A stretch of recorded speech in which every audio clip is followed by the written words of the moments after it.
Welcome to Uncle's Channel. Thanks for watching today. And let's continue our journey to finish every single Game Boy Color game. Today, focusing on a game called Home Alone 2 Lost in New York for the original Game Boy. Now, as far as I can tell, this is the exact same game as the NES Home Alone 2, except the graphics are downgraded a little bit and it's obviously in black and white instead of in color. And I chose this game because, it's December, it's the Christmas season, it is a Christmas movie, so it's a natural fit here. However, this game here is a, how do I say it?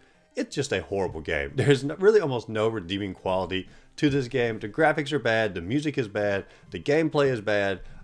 There's just really not a whole lot you can say. Even the connections to the movie are, they're pretty weak for the most part. Yes, there's some of the same characters, but it's just not a good game. But we're going to go through it all today as we journey through the hotel, the park, the abandoned house, the Christmas tree, a lot of other stuff as we try to get through Home Alone 2 Lost in New York. Now, I always like to start the videos off by looking at the box art for the game first. And the box art for Home Alone 2 here, it's pretty much what you'd expect. It's got Kevin McAllister on the front, Marv, Harry off to the side, New York skyline in the background, and the title of it. I mean, this could have easily been a poster for the movie itself. And anyone buying this game, they're buying it because they saw the movie, they wanted to play the game as well, or they wanted their kids to play a game like the movie. And so they know their exact audience, and they are certainly appealing to that. Now, when you start the game up here, the title screen is very basic. It just simply says the title of the game. The credits will begin to roll if you just simply let it set for a second. However, we're going to go ahead and start the game. And the game starts off with a pretty, okay cutscene. It has the concierge of the hotel, and it looks pretty much like he did in the movie, at least from my memory anyway. And he's calling around to other hotels and warning them that Kevin McAllister is trying to check in. He's a troublemaker and to watch out for Kevin, basically. And then it cuts to another scene of Marv and Harry, and they're calling all of their prison friends or all their fellow vandals to basically say, hey, we're on the lookout for Kevin McAllister and we want your help to help find him. And so basically you have the hotel staff after you and you have robbers who are trying to come get you. So a great little story for a 10-year-old boy. Now, the first level inside the game is going to be the hotel, and if you don't pretty much move immediately, the hotel staff is going to grab you and you lose a life like right off the bat. And it's really unfortunate because you only get I think 3 lives in the game, and once you lose all of those, you have a game over and there are no continues. And so the game itself is like maybe a 30-minute game, but because of having to restart it so many times, it took me like maybe 2-ish hours to go through this 30-minute experience. But regardless, in the first level here, you do have various weapons that you can equip and various items that you can find. Like you have like a little suction cup gun, like a little necklace you can throw out, make like little booby traps on the floor for the people. Some other weapons that I really couldn't figure out like what they are, maybe like a plunger, things like that. But as you're journeying through the level here, the assortment of enemies is just very bizarre. Like you have coat hangers that are trying to attack you, or at least like bags of clothes. I'm not really sure what you call this particular clothing accessory. You also have like old ladies who are trying to attack you. You have hotel staff that's coming after you. You also have a vacuum cleaner, which was a really bizarre one here, and it's a one-shot kill. So if the vacuum cleaner gets a hold of you, it like sucks Kevin up into it. A really violent death for a little kid here. But as you're going through it, there are some hotel staff who actually make sense inside the hotel. And you also have this one fella here who looks like very much of a businessman. But my gosh, like he is an odd little fella as you encounter him. And there's like weird mechanics here too. Like sometimes when he grabs you, he like sinks down into the floor and you like stay above the floor.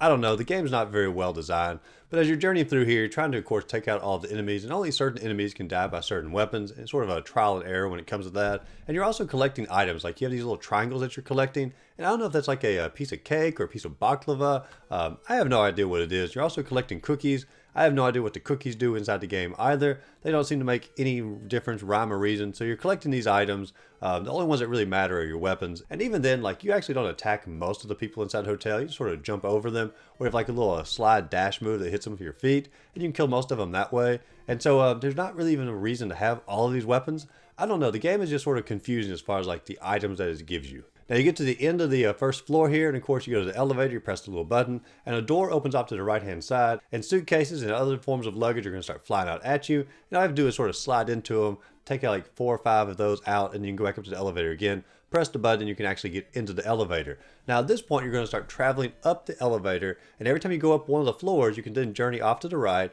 and go into any door that does not have a lock on it. And inside these rooms you can find more cookies or more baklava, as I'm going to call it, and sometimes you find hotel staff that's angrily throwing their luggage at you. Or I guess it's not the hotel staff, I guess it's the residents of the hotel because you're entering their room. That actually makes like way more sense for the game now. But you go in there and they can try to attack you, and of course you find some items in here. You find like some keys inside there, or at least I think they're keys. I really don't know if they unlocked any doors or not. You can find like a little alarm bell, which allows you to have like a higher jump. I don't know why the alarm bell gives you a higher jump, but it certainly does. And you can also find the candy cane, and it's going to give you like star power inside the game. But I really don't understand, like in every one of the floors you go up, you sort of journey off to the right, go in all the rooms, journey back to the elevator, and then you can go up to another floor. And I don't really understand like what you're collecting on that floor, because you're not getting like a like a key card or anything like that. It just seems like you could just ride the elevator all the way to the top, but they make you journey through every single room and at least explore it before you can go back and go to the next floor.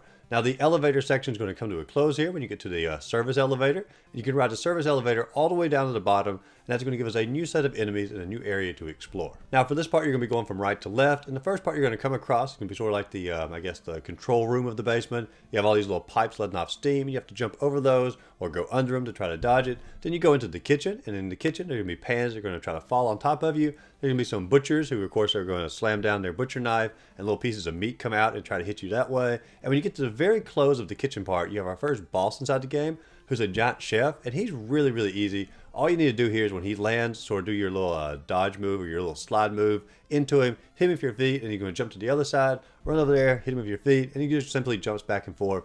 Really, really easy, and it's really hard to even die in this boss fight. But then when he passes away, his hat falls on the ground. And naturally, you think to yourself, like, well, the hat's there. I can probably pick up the hat and, probably finish the level that way. I go over to the hat, and I didn't realize it, and I start losing my health. And, of course, I die just simply by touching the hat too many times. So I have no idea why the hat is toxic, why it's simply in the middle of the floor like a collectible. But you want to avoid the hat at all costs. And of course, the second time after I killed him, I avoided the hat, and I moved all the way over to the left-hand side. There's an exit door, and if you hop on top of the exit door, or on top of like the little door handle, then you can go out the exit. If you just simply approach the exit door, you don't actually go out it. You have to hop onto the top part in order to go out the exit door. Now, when we leave the hotel, we get another little cutscene. Harry and Marv, of course, grab me up, and they start, threatening me like they have, and they say they've been looking for me and all of this. And they said they're going to rob a toy store next, which is nice and convenient. They tell me has no effect on the actual gameplay here in any form or fashion. But then a lady walks out next to them. Of course, she got a little thing of gifts here, and I knock it out of their hands, blame it on Marv. She punches Marv. I run off here and escape from the bandits, and now I'm going to journey into the next level. I don't remember if this is in the movie or not. It's a very specific scene if it's not in the movie from the create for the game. And it's not like it's a high quality animation, but still at the same time, it does, continue the story along.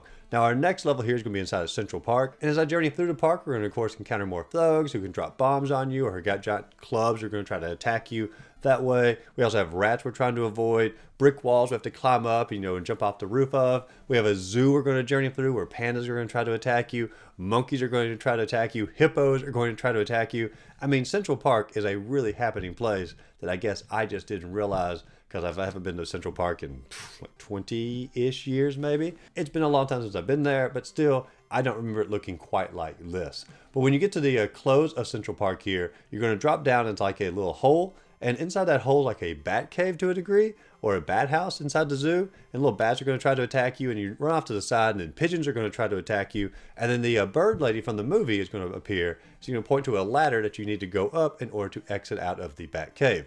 I exit out there, I'm back on the street, another thug or another criminal tries to attack me. I throw out the little necklace to try to counter the attack. He falls off the screen, and then the game just locks up. The game literally has a game-breaking glitch right here, where if they attack you and you attack them at the exact same time, the game can't handle that, and it was no way to continue. I couldn't move, I couldn't hit pause, I couldn't change my weapon, literally nothing. And so there is a game-breaking glitch, at least in this part, and the only way to continue the game would be to turn it off, restart from the very beginning, and journey through all of this again. But once you get back to this part, you journey on the street, you go into one of the houses, and inside the house you have to climb through all these different levels. In one of the levels there is going to be Harry and Marv who are going to try to attack you again. You have to journey from left to right on all these little planks inside the attic. And of course, at that point, you get a key, and you can use these keys to open up different rooms inside of the house. And of course, it's going to lead you to another key. You get that key, opens up another door, and they're all coded by a letter inside the key. And of course, the door is going to blink once you have that specific key as well.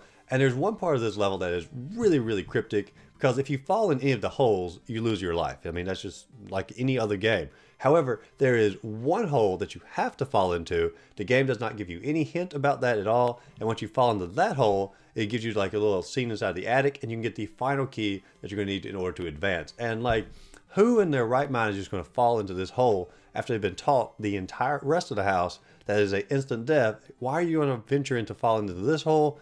I don't know, but regardless, that is the only way to clear this level. There is one other entertaining part in this level where you drop a 10-ton weight on a criminal's head here to kill him, and like, holy cow, 10 tons? Like, do they realize like how heavy that would be? That's like 5 cars. That weight would go crashing through all the floors in the house and all the way into the basement. And how I'd even get up into this part of the house, I don't know. There's a lot of logistics that I'm, over analyzing a crappy game from the 90s here. But regardless, there is a 10-ton weight inside the house. I bet they meant to put 10 pounds, but it definitely says 10 tons. Now the final key is going to lead you to the roof, and on the roof the criminals are going to come after you. You run from left to right, you jump off the building, and you fall like 5 stories here, like 5 floors onto the ground, completely fine, no injury, no scratch, nothing. So that means Kevin McAllister here is not vulnerable to a 5-story fall, but a vacuum cleaner can kill him in one hit.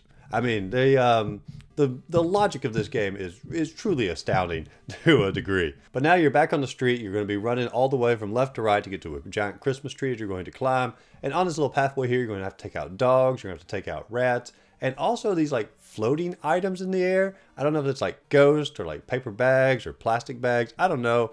I even paused the game like to try to look at it, even in the footage after the video was over, of what this sprite is. I don't have a clue. If you know what this is, let me know in the comments down below. But I have no idea what Kevin McAllister is trying to dodge as you get into the giant Christmas tree. Now, when you get to the Christmas tree, all you have to do is climb the Christmas tree all the way to the top. And when you get to the top of the tree, the bird lady is once again going to help you. And she will drop, I guess, bags of bird seed on the criminals' heads who are trying to come at you. And all you have to do is press up button, or maybe it's the B button, one of the two, as you'll drop these bird seeds on the criminal's head. And after enough criminals have passed away, then you jump up to the top, and that is the end of the game. And you are reunited with your family. And what a disgusting, haunting picture of your family at the close here. I mean, the mother looks fairly normal for the movie, but the father, like, this looks like a horrible rendering of Ned Flanders on the Game Boy camera. And even Kevin looks pretty weird in the middle there too. This is a awful, awful rendition. They would have been better off not to have put this picture inside the game. And of course it says like you reunite your family, your dad cracks some jokes because that's what always happens in a 90s comedy.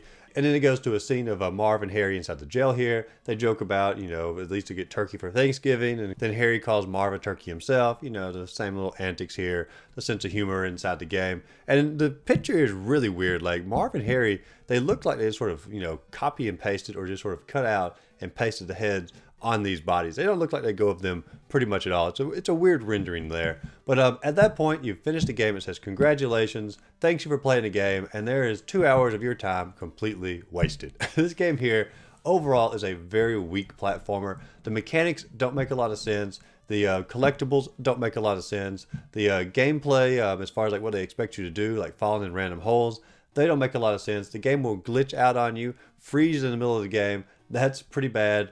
Some of the enemies just fall off the screen. There's a lot to not like about this game. And it's honestly, at the end of the day, it's just simply not a very fun game to play either. It took me about 2 hours to go through it, and I can't really say I enjoyed hardly any of it. The cutscenes are pretty weak in the game. The soundtrack is not great either. I don't know if there's any like really redeeming factors in this game, except for maybe the bird lady. I did enjoy seeing the bird lady back from the movie, because I always enjoyed her character inside the film. And so as far as a ranking on a scale of 1 to 10, I'm going to probably give this game a 2.